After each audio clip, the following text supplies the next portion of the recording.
ছানাটা এরকম হয়ে গেছে, ফেটে গেছে, কখনোই ফেলবে না। এই দিয়ে এত দারুণ রেসিপি হয় সেটা তোমরা কেউই জানো। চলো আজকে তোমাদের সাথে সেই রেসিপিটাই শেয়ার করছি। তো প্রথমে তোমরা ছানা থেকে যতটা পারবে জলটা বের করে দেবে। জলটা বের করে দেওয়ার পরে তোমরা তাতে দিয়ে দেবে বেসন, নুন, হলুদ গুঁড়ো, লঙ্কার গুঁড়ো, জিরে গুঁড়ো, ধনে গুঁড়ো, চিনি সামান্য দেবে এবং গরম মশলা দিয়ে ভালো করে সেটাকে মিশিয়ে নেবে। ভালো করে মিশিয়ে নেওয়ার পরে তোমরা ওতে একটু ময়দাও অ্যাড করতে পারো।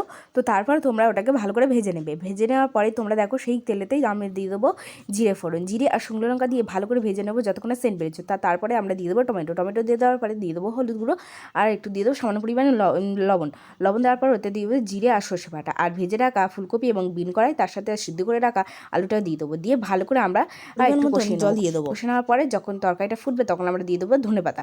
ধনেপাতা দেওয়ার পরে তারপরে দিয়ে দেবো আমরা ভেজে রাখা সেই পনিরের পকোড়াগুলো। দিয়ে ভালো করে একটু এটাকে দেখো একটু ফুটিয়ে নেওয়ার পরে তো লাগানোর পরে একটু গরম মশলা দিয়ে লাভিয়ে নেবে। ব্যাস হয়ে গেল আমাদের পনিরের তরকারি। তো ভিডিওটা ভালো লাগলে সাবস্ক্রাইব করো।